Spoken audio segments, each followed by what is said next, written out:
नमस्कार मंडळी. तर आज मी पावसाळा स्पेशल आणि पाऊस तर बाहेर पडतोच आहे, तर मी काय करते, बटाटा भजी करते. मग त्याच्यासाठी मी हे 4 बटाटे घेतले आहेत, कारण मला 4 प्लेट भजी करायची आहे. ह्याच्यात 4 ते 5 प्लेट भजी होणार. आणि ही भांडं घेतलं आहे, तर ह्या भांड्यामध्ये हे मी मीठ टाकून घेते. तर बटाट्याची मी कापं करून काय करणार, मिठाच्या पाण्यात टाकणार, म्हणजे ती काळी पडणार नाही. तर मी काय करते, बटाटे कापून घेते. तर मी आता काय करते, ह्या वाटीने हे 1.5 वाटी मी बेसन घेतलेलं आहे. तर बेसनमध्ये मी ही किंचितभर हळद घालते, जास्त घालायची नाही.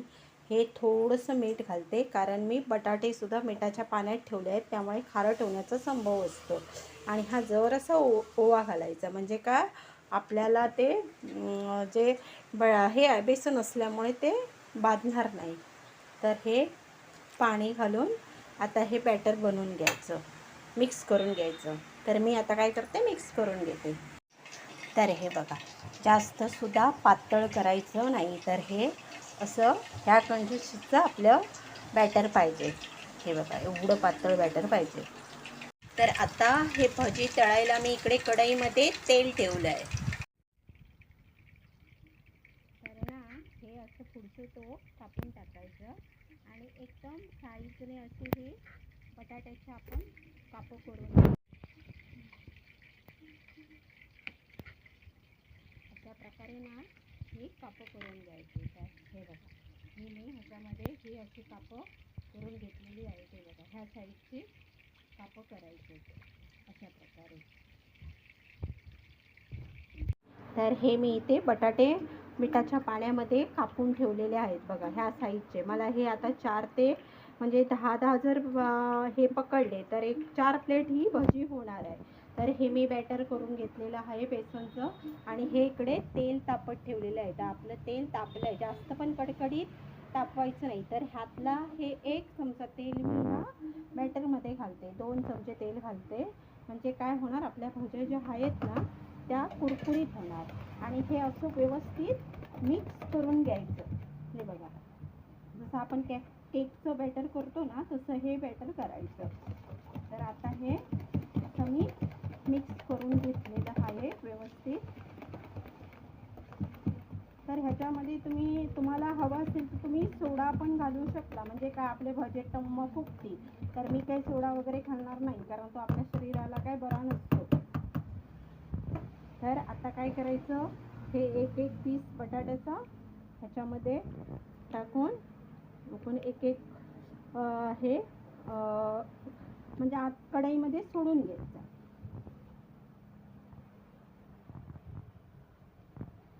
हे बघा,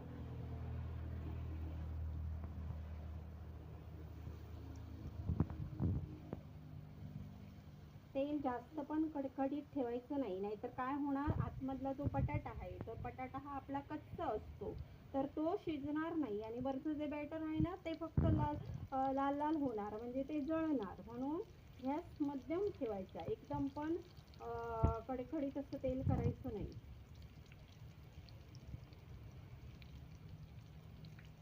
मध्यम फ्लेमवर ते तळून घ्यायचं. तर आता मी हे एवढ्या क्वांटिटीत एक ह्याच्यामध्ये, तर हे बघा, हे मी सोडून घेतले आहे. तर काय करायचं, वरती असं तेल मारायचं, म्हणजे काय होणार, वरचं पण ते हे होणार नाही. तर आता हे आपण उलटून घ्यायचे, खालून सुद्धा ते भाजायला पाहिजेत ना. तर अशा प्रकारे हे उलटून घ्यायचे आणि खालून सुद्धा त्याला 1-2 मिनिटं भाजून घ्यायचं.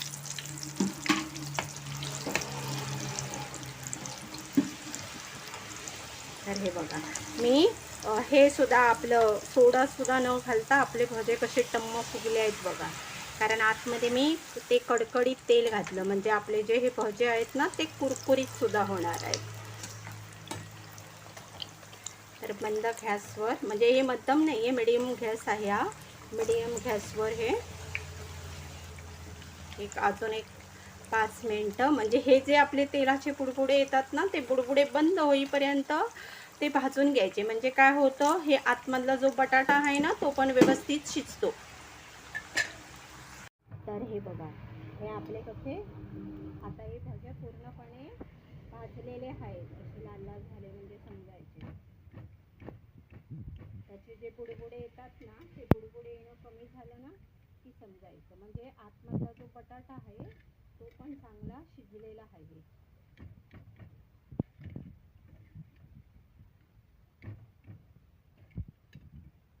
तर आता हे एक तास सोडून झालेलं म्हणजे एक तास सोडून झालेलं आहे. तर आता मी हे परत दुसरं मी तसंच करून हे सोडते.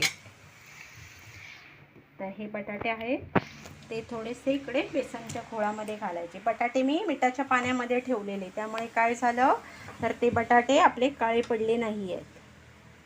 तर हे बघ, तर आता हे परत मी दुसऱ्या वेळी सुद्धा हे सोडून घेते. असं गॅस फास्ट करायचा नाही, मीडियम गॅसवरच ते तळून घ्यायचे. हे आपल्या कढईची साईज असेल त्याप्रमाणे ते एक 8 हातमध्ये राहू शकतात.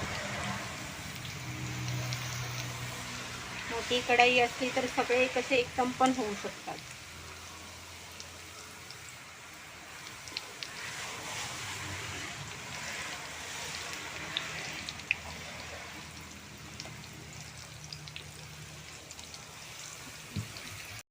तर हे बघा, हे पण आता दुसऱ्या टाईमचे हे तयार होत आलेले आहे. तर ते पण मी आता काय करते काढून घेते.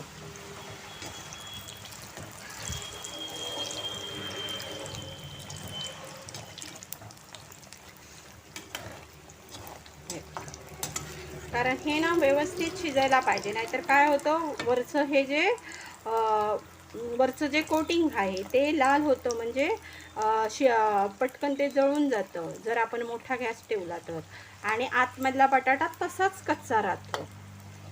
म्हणून ते व्यवस्थित मीडियम गॅसवर मीडियम स्लो गॅसवर ते तळून घ्यायचे. तर आता आपले हे भजे झालेले आहेत. हे बघा,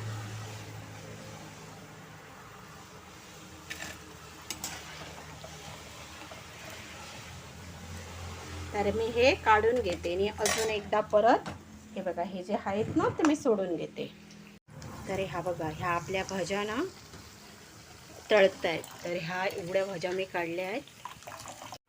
तर अशा प्रकारे ह्या आपल्या भज्या तयार झालेल्या आहेत.